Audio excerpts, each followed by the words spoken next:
Pati Sudewo memenuhi panggilan penyidik KPK sebagai saksi dalam kasus tersebut. Mungkinkah Bupati Pati dimaksudkan buntut demo penolakan kenaikan pajak dan apa alasan hukum yang kuat untuk pemakzulan? Kita akan membahasnya dengan sejumlah narasumber yang hadir melalui sambungan daring. Di antaranya ada pakar hukum tata negara yang juga dosen hukum tata negara Bivitri Susanti, kemudian ada juga Ketua Pansus Hak Angket DPRD Pati Teguh Bandang Waluyo dan juga warga pendukung Bupati Pati Suwondo. Selamat pagi Bapak Ibu. Selamat pagi. Selamat pagi. Assalamualaikum warahmatullahi Waalaikumsalam. wabarakatuh. Saya mau ke Selamat Pak pagi, Teguh dulu. Mas Pak Edi. Teguh, sejauh ini dari rapat yang sudah berjalan selama beberapa hari, apa saja perkembangan di sana, kemudian siapa saja yang sudah dipanggil? Baik, kami di posisi yang sedang mendalami kebijakan-kebijakan Pak Bupati terkait dengan eh, terkait dengan apa yang harus kami kerjakan. Prinsip di Pansus kami mendalami dulu, Mas. Oke, Pak Teguh, terkait dengan poin-poin yang sudah dibahas di Pansus ini ada berapa poin, kemudian kurang berapa lagi yang belum dibahas sampai sekarang? Kami sementara ada 12 poin dan sudah ada 4 poin yang kami bahas, dan hari ini kami sudah terjadwalkan ada poin-poin berikutnya yang harus kami bahas. Prinsipnya kami tahapan demi tahapan harus kami lalui dan pendalaman terkait dengan hasilnya sekaligus mengumpulkan bukti-bukti dan sekaligus mengundang beberapa saksi dan korban yang sedang kami lakukan saat ini. Oke, dari 4 poin tersebut, Pak Teguh, sejauh ini yang ditemukan oleh Pansus apa? Apa saja bukti yang kemudian bisa menguatkan pemakzulan? Kalau menguatkan kami sudah ada bukti-buktinya, Mas. Prinsip kami sudah menyiapkan bukti, mengumpulkan data, dan mendalami, dan terkait dengan apa yang menjadi poin-poin dari 12 itu, Mas. Oke, sudah mengantongi bukti tapi tidak disampaikan ya Pak Teguh ya. Kemudian Ya, kalau untuk Pak Sudewonya sendiri, kira-kira dari DPRD kapan akan manggil? Pak Teguh? Eh, kami dimungkinkan kami akan mengundang Pak Bupati karena kami juga tidak bisa mengambil keterangan dari salah satu pihak. Kami juga harus mendengarkan keterangan dari Pak Bupati juga. Kami di posisi yang hari ini harus di posisi yang tengah. Kami belum bisa menyimpulkan kemana, ke sini, ke sininya belum bisa. Tetapi kami harus mengambil keterangan itu dari satu dan dua belah pihak, mestinya begitu, Mas. Oke, tapi kalau untuk waktunya kapan, Pak? Ini kan kemarin baru saja diperiksa nih, Pak Sudewo.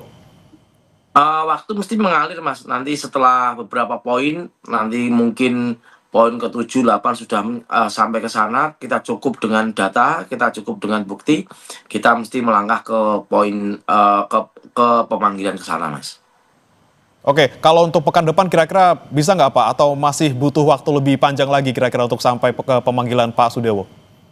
Kami tidak bisa memastikan kapannya ya, Mas, tetapi kami rasa-rasanya sudah mengarah ke sana untuk memanggil dan meng-cross check pernyataan Pak Bupati di media terkait dengan keputusan-keputusan beliau, terkait dengan kebijakan-kebijakan itu, mestinya akan kami cross check ke beliau, Mas.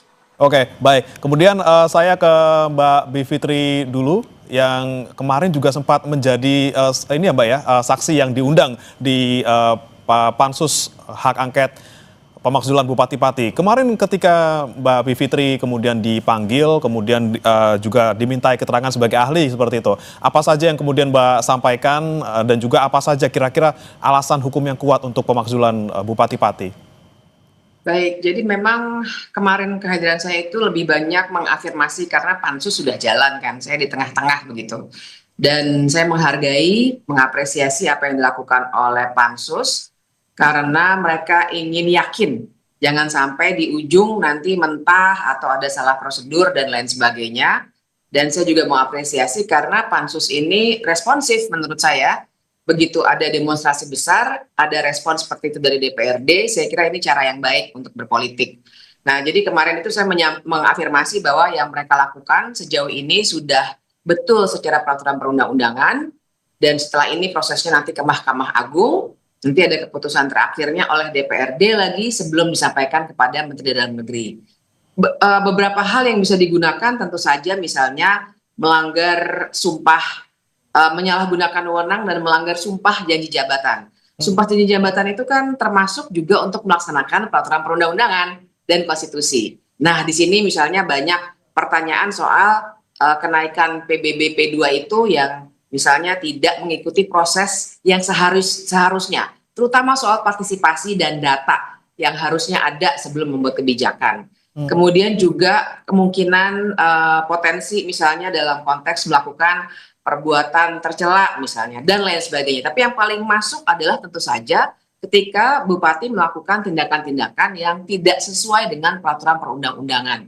Karena semua jabatan apapun, kalau dia jabatan publik pasti ada aturan mainnya. Nah, jadi kami banyak menggali di persoalan itu kemarin.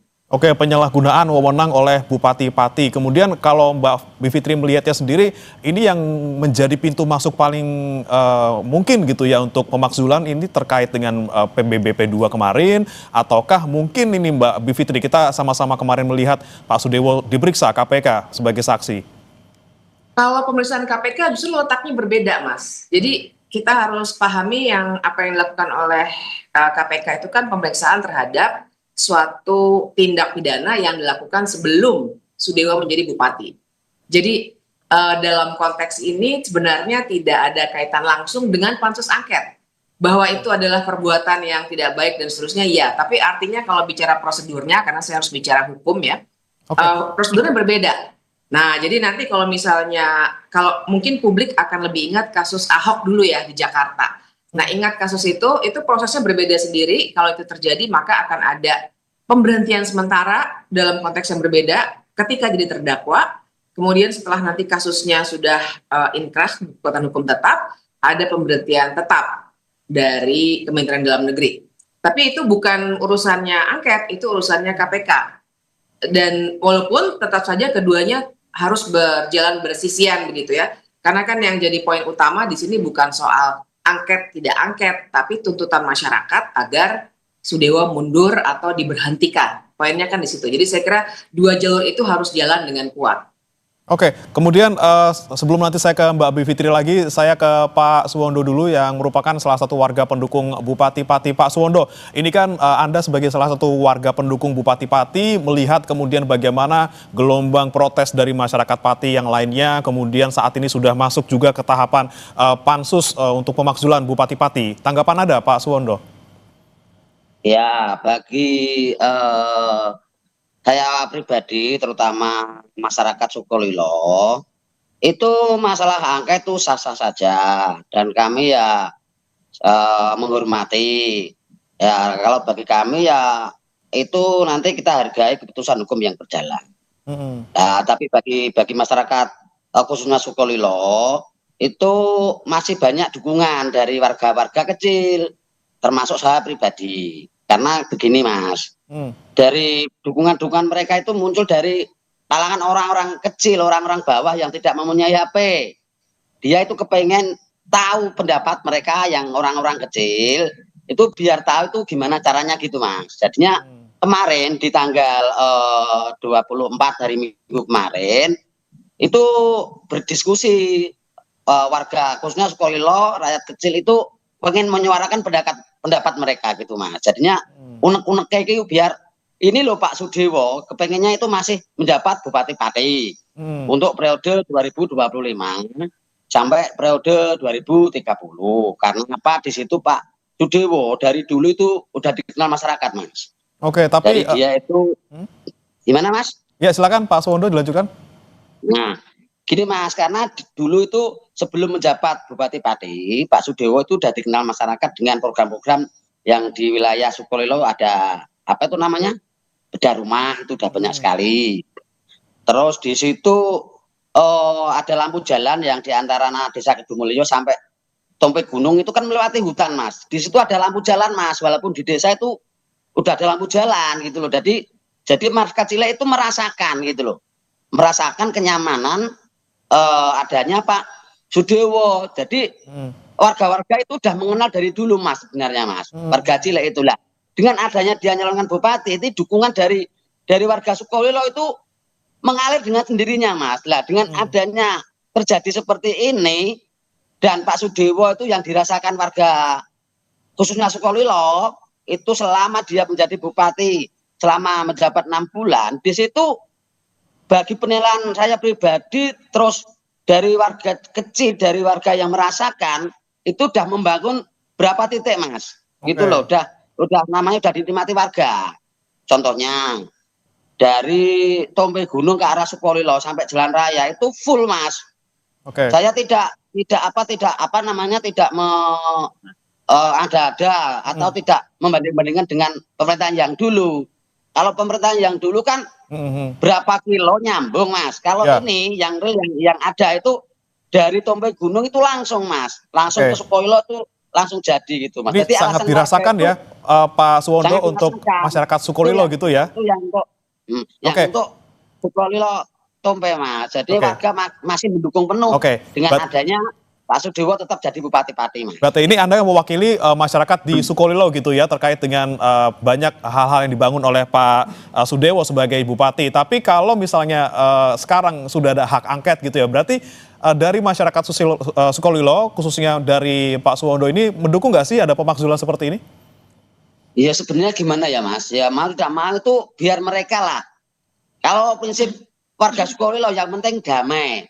Kita menyampaikan pendapat kita bahwa kita itu masih mendukung dengan cara kita sendiri, tidak mencenderai lain Mas. Kalau bisa itu dengan damai lah, cinta damai lah seperti itu. Kita menyampaikan dukungan masih mendukung Pak Sudewo tetap sebagai Bupati Pati Mas gitu Mas. Intinya seperti itu. Itu pun misalnya menyampaikan pendapat itu di tempat masing-masing Mas. Jangan sampai lah memicu kerusuhan, memicu arogan, memicu jadi perpecah belahan rakyat atau warga Pati Mas gitu Mas. Baik.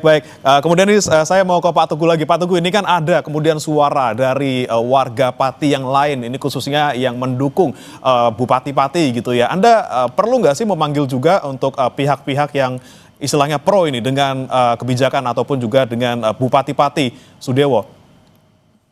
Ya Mas, kita menghargai bentuk apresiasi masyarakat, kita menghargai bentuk pendapat masyarakat.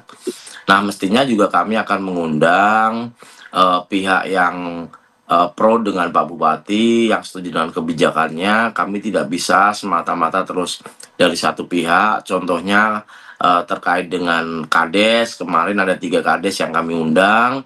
Satu yang beberapa ada yang pro, ada yang tidak. Kita minta keterangan juga nanti ke depan. Kami juga mengundang, kemarin kami juga mengundang tentang keberatan masyarakat yang kena wajib pajak, juga keberatan, sudah kami undang. Nanti akan juga kami undang beberapa masyarakat, tokoh masyarakat yang pro dengan kebijakan Pak Bupati. Mestinya begitu Mas. Oke, baik. Kemudian saya kembali ke Mbak Bivitri, dosen hukum tata negara STHI Jentera. Mbak Bivitri, Anda melihat ini kan ada masa yang pro dan juga kontra gitu ya. Dan saya pengen tanya ke Anda, Mbak Bivitri, ketika misalnya ada seperti ini gitu ya, ada pro dan kontra. Kemudian bisa nggak sih berangkatnya kita dari kurangnya kepercayaan publik gitu? Ini ukurannya apa? Ketidakpercayaan publik, apakah hanya dengan kemarin demo besar-besaran di Pati, kemudian kita bisa simpulkan bahwa ada ketidakpercayaan nih kepada Bupati Pati, kemudian ini bisa menjadi salah satu pintu masuk untuk pemakzulan seperti itu? Sebenarnya kan percaya tidak percaya itu kan tidak ada ukuran yang tangible ya, yang bisa diukur secara jelas. Ukurannya pasti abstrak. Makanya kita sebenarnya persoalan dukung-mendukung itu berhenti pada pilkada. Nah, tapi setelah itu yang berlangsung adalah proses demokrasi yang harus dilabel dengan akuntabilitas. Sehingga makanya sumpah jabatan itu selalu dia akan setia pada konstitusi dan peraturan perundang-undangan. Nah, jadi di titik ini sebenarnya ukurannya bukan dukung-mendukung. Kalau dukung-mendukung berarti kita harus pemilu lagi dong untuk memverifikasi siapakah yang benar-benar mendukung, siapakah yang tidak mendukung. Bukan di situ lagi prosesnya. Proses itu 5 tahun sekali. Ketika masa jabatan tengah berlangsung, ukurannya adalah apakah kebijakan yang dibuat adalah sesuai dengan peraturan perundang-undangan atau tidak. Katakanlah misalnya kalau memang ada kebijakan yang menyenangkan hati, misalnya bagi-bagi makanan begitu, mungkin semua akan mendukung. Tapi pertanyaannya adalah apakah makanannya didapat dengan cara-cara yang legal atau dilakukan dengan misalnya menilap uang di sebelah sana dan seterusnya. Ini hanya contoh ya, tentu saja tidak ada kasus itu di Pati. Cuma contoh ekstrim untuk menunjukkan bahwa soalnya di sini bukan dukung-mendukung lagi, tapi persoalan apakah amanah, apakah wewenang yang diberikan berdasarkan undang-undang pemerintahan daerah dilakukan secara baik atau tidak. Nah, disinilah tugas DPRD salah satunya, selain instansi lain seperti Kementerian Dalam Negeri, untuk mengawasi. Nah, jadi yang harus diukur adalah misalnya satu, apakah kebijakan yang dibuat itu dibuat berdasarkan partisipasi. Karena ketat sekali ketentuan soal itu di Undang-Undang Pemerintahan Daerah dan PP turunannya. Dan yang kedua, dampak dari peraturan yang dibuat itu buruk atau tidak kepada warga. Gitu. Jadi kalaupun nanti warga akan dimintai pandangan, sebenarnya bukan soal apa Anda mendukung atau tidak, bukan seperti itu, tapi apa dampak yang Anda rasakan dari kebijakan tadi misalnya sudah ada 12 poin, 12 kebijakan yang dibuat oleh Bupati. Dampak apa yang Anda rasakan dan seterusnya. Jadi level ujiannya di situ, bukan pertanyaan dukung-mendukung lagi. Oke, jadi lebih ke bagaimana kemudian wewenang disalahgunakan, kemudian dampaknya ke masyarakat seperti apa, bukan tadi ya soal kepercayaan ataupun ketidakpercayaan ataupun banyak ya dukungan untuk memakzulkan Bupati Pati, Mbak Bivitri. Saya ke Pak Teguh lagi, Pak Teguh. Dari 4 poin yang sudah dibahas, ada misalnya soal kenaikan PBB P2, ada mutasi ASN, ada direktur RS yang bukan dari ASN, kemudian pencopotan honorer RSUD. Anda melihat sejauh ini sudah menemukan tidak penyalahgunaan wewenang yang dimaksud? Kami kalau sampai detik ini belum bisa menyimpulkan, Mas, tetapi kami sudah di rel yang sudah kami sepakati bersama dengan teman-teman pansus bahwa ada temuan dan beberapa catatan sudah kami masukkan ke file kami, nanti kita akan bahas ke depannya. Tapi prinsip dalam hal ini kami ada keterbukaan, masyarakat, media bisa menilai kinerja pansus, juga bisa menilai prosesnya pansus ini seperti apa, gitu Mas. Oke, baik, ini yang kemudian menjadi pertanyaan ke depannya karena proses masih panjang, bagaimana kemudian bisa tetap on the track, jangan sampai ada dalam tanda kutip intervensi dari luar. Kita akan bahas usai jeda berikut, saudara, tetap bersama kami di Sapa Indonesia Pagi.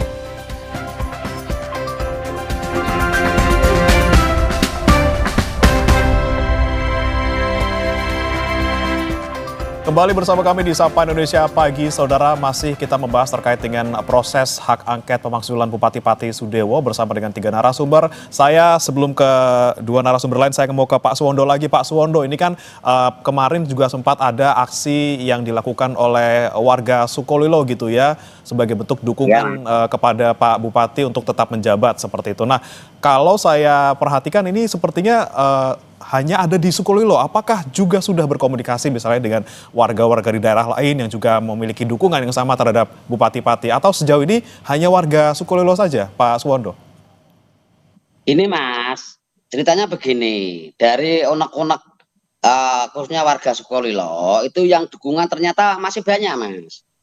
Itu masih banyak. Nah, orang yang contoh kecil yang tidak mempunyai HP, orang yang agak usia-usia menginjak usia dewasa atau selanjutnya yang usia lanjut itu kan tidak bisa menyampaikan secara terbuka gitu loh. Lah, saya ini begini Mas, dicurhatin.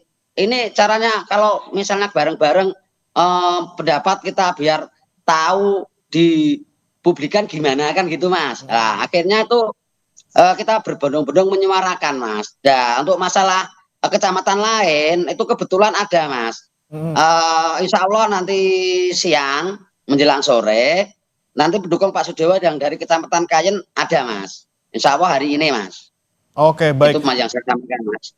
Baik. Kalau untuk inisiatifnya sendiri Pak Suwondo, berarti dari Anda nih ya yang mengumpulkan aspirasi dari masyarakat yang pro sama Pak Bupati. Untuk Sukolilo saya tidak mengumpulkan, cuman pas bareng-bareng nongkrong di warung itu sepakat Mas. Sepakat bareng-bareng dari rakyat cilik Mas, dari rakyat kecil, dari warga. Itu pun tidak ada dukungan dari dari pihak manapun kita berbicara dari satu lain ke sama lain gitu loh. Oh, berarti tidak ada yang menggerakkan gitu ya Pak ya? Akhirnya membentuk suatu gerombolan gitulah. Terus saya pribadi itu berdiskusi, ngomong bareng-bareng baiknya gimana. Akhirnya kita sungkem ke seluruh kepala desa Kecamatan Sukoilo, sungkem minta izin gitu.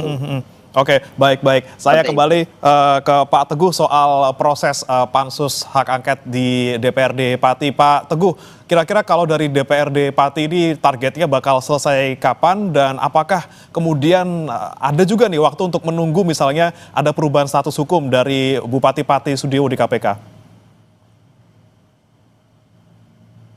Pak Teguh, masih di mute Pak Teguh?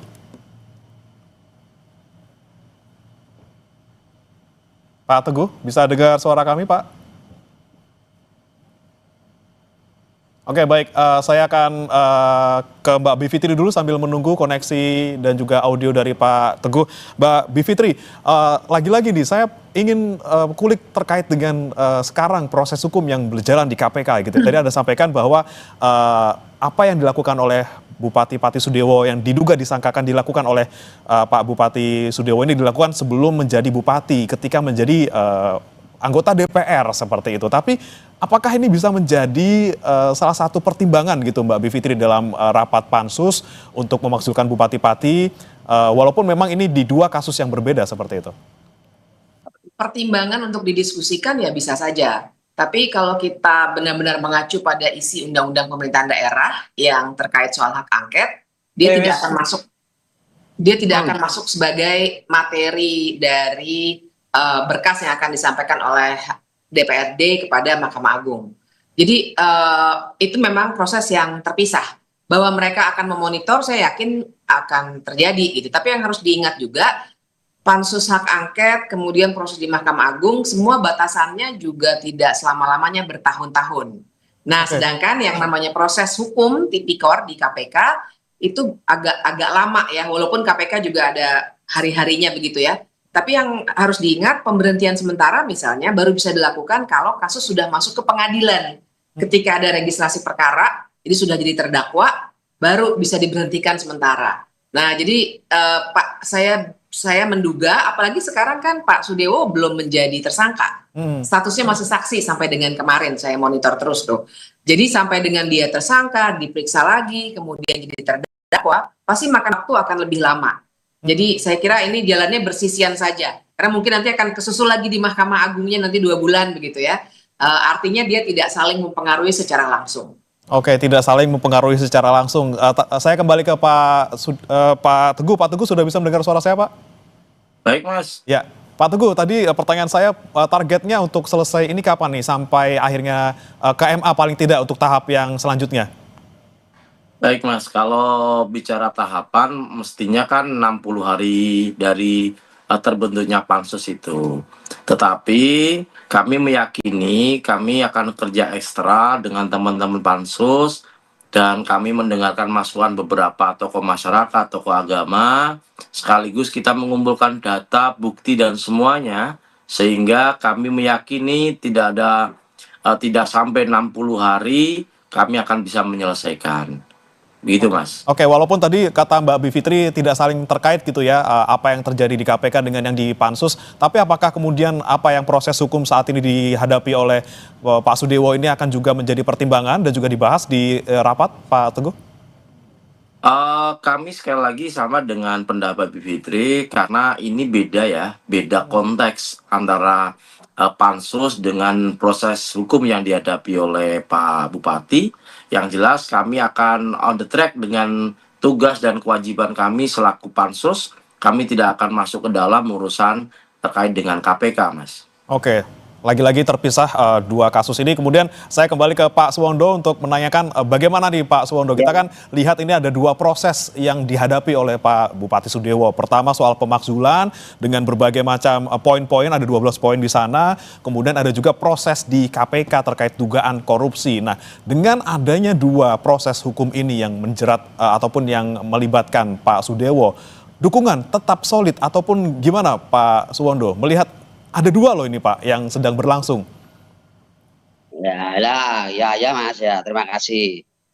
Ya kalau masalah kasus Pak Sudiwo yang mengenai dalam adanya demo tanggal 13 Agustus kemarin, dalam arti itu kan asal munculnya kan kenaikan PBB Mas, ya toh. Kenaikan PBB itu muncul ada suara-suara demo, di demo adanya kenaikan PBB yang senilai 250% itu, dan ditambahi dengan arogannya Pak Sudewo berkata bahwa jangankan 50.000 pun saya tidak gentar. Itu emang manusiawi, itu emang kesalahan Pak Sudewo. Akan tetapi di situ kan sudah dibatalkan Mas. Itu yang pertama. Yang kedua ada minta maaf. Itu kalau misalnya jadi apa itu namanya menjenderai Pak Sudewo biar hukum yang berjalan Mas. Itu menurut saya pribadi. Oke, tapi kalau Itu misalnya bukan ternyata lagi kemarin saya. tidak tetap diberlakukan gitu gimana Pak? Tetap didukung juga? Ya dukungan tetap mengalir dari satu ke desa, dari khususnya Sukoilo, nanti ada dukungan lain yang hari ini ke Kecamatan Gayen tetap didukung karena setahunnya apa itu namanya warga Cile itu setahunnya selama dia menjabat itu pembangunannya itu udah berjalan banyak Mas gitu loh. Nah masalah pendukung itu berbicara gerombol itu begini Mas. Oh sing jenenge wong ya ora ana wong sing sempurna lah. Kan taunya mau sekedar kenaikan PBB Mas dari warga kecil gitu loh Mas. Oke, paling ora wes dibatalke ya Pak yo. Masalah kasus lain itu udah dibatalin PBB-nya Pak ya. Setelah ada demo Mas. Jadi kita tidak bahas masalah kesalahan Pak Sudewo yang nanti ada korupsi dan lain itu. Saya tidak membahas Mas, biar hukum yang berjalan kita menghormati hukum Mas, seperti itu Mas. Oke, proses hukum dihormati. Kemudian saya kembali ke Mbak Bivitri. Mbak Bivitri, ini kan prosesnya masih panjang nih Mbak ya, dari DPRD ke MA, kemudian dari MA ke DPRD lagi, baru ke Menteri gitu ya kalau nggak salah prosesnya. Ini dengan proses yang sangat panjang ini Mbak Bivitri, kemudian hambatan-hambatan apa nih yang kemudian bisa terjadi di tengah-tengah proses ini? Yang pasti hambatan politik ya. Jadi kita juga bisa punya dugaan. Kalau analisis saya nih, saya angkat ke level nasional sedikit ya Mas ya. Jadi tentu saja akan ada keengganan dari presiden adanya kalau ada bupati atau kepala daerah yang diturunkan. Apalagi orang ini dari partai yang sama dengan partainya presiden, yaitu Gerindra. Jadi sangat mungkin nanti di situ ada intervensi-intervensi yang dilakukan, karena kita paham bahwa partai-partai politik itu biasanya yang bekerja kan di level elit di Jakarta. Nah ini kalau saya sih tidak mengendorse, tidak setuju kalau ini dilakukan. Karena bagaimanapun persoalan yang terjadi di daerah itu tidak bisa diselesaikan di Jakarta. Dan perspektifnya juga akan sangat berbeda. Nah mungkin nanti tantangannya di sini. Karena kan pengambilan keputusan di DPRD itu kan harus diikuti oleh semua fraksi.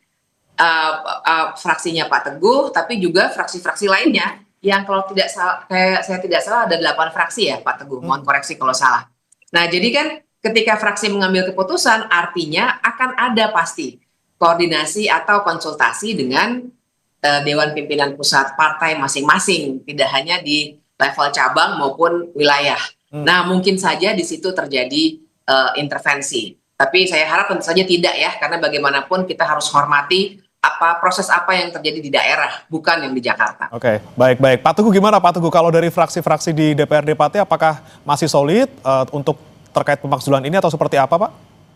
Baik, sampai detik ini izin koreksi Mbak, ada 7 fraksi yang kami bahas di Pansus dan semuanya sudah solid, tidak ada yang kanan kiri atau gimana, tetapi masyarakat kan bisa menilai nih Pansus, terus tim anggota Pansus mana yang bicara dan yang tidak bicara, siapa nanti yang kena guncangan, siapa yang kena masuk angin, masyarakat saya yakin bisa menilai.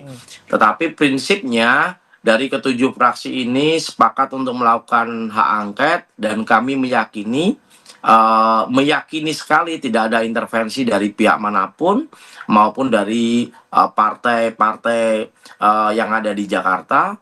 Terutama partai kami ya Mas, partai kami jelas fraksi kami didorong untuk di belakang masyarakat, kami harus berjuang dengan masyarakat, apa yang dikehendaki masyarakat pasti kami perjuangkan. Begitu, Mas. Apalagi kita bisa menyaksikan bersama-sama rapat pansus, jadi kita bisa pastikan ya Pak ya, kita harapkan juga tidak ada intervensi di sana, kita bisa saksikan bersama-sama langsung rapat pansusnya. Baik, sebelum kita akhiri, saya mau ke Pak Suwondo lagi. Pak Suwondo, ini lagi-lagi bagaimana kemudian harapan masyarakat khususnya di Sukolilo dan juga mungkin di sekitarnya yang saat ini masih mendukung Pak Bupati Sudewo, kemudian apa yang diharapkan dari proses yang sedang berjalan sekarang?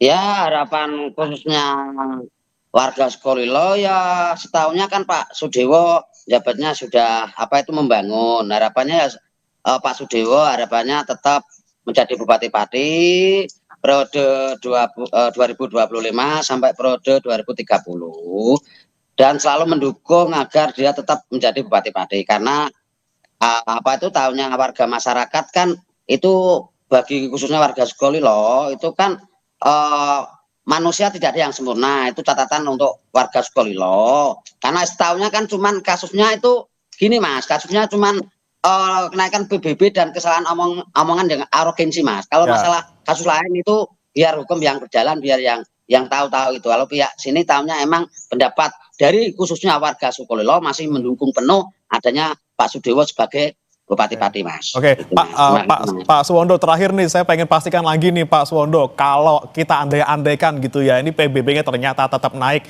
itu tetap dukungan nggak sih Pak dari warga Pak? Ya kalau saya pribadi asalkan gini loh Mas, sebenarnya saya akui ya itu tetap jadi permasalahan. Ya dukungan tetap ya kecewa. Kalau masalah PBB naik saya akui kecewa. Tidak setuju kalau naik begitu besar. Tapi kenainya kalau emang nggak membebani rakyat ya saya setuju gitu Mas. Dari 250% itu membebankan nggak sih Pak kalau menurut Pak Suwondo dan juga warga Pak?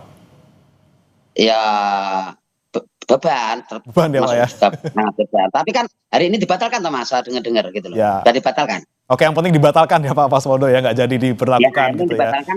Itu kan bentuk pro rakyat itu. Kalau bagi pendapat saya pribadi itu bentuk rakyat karena suara rakyat akhirnya didengarkan dan akhirnya dibatalkan begitu Mas. Oke, baik. Terima kasih Pak Suwondo, Pak Teguh Bandang, Ketua Pansus Pemakzulan Bupati Pati, Mbak Bivitri, dosen Hukum Tata Negara STHI Jentera sudah bergabung bersama kami. Kita kawal bersama-sama rapat Pansus Pemakzulan Bupati Pati. Jangan sampai lagi-lagi titik dalam tanda petik itu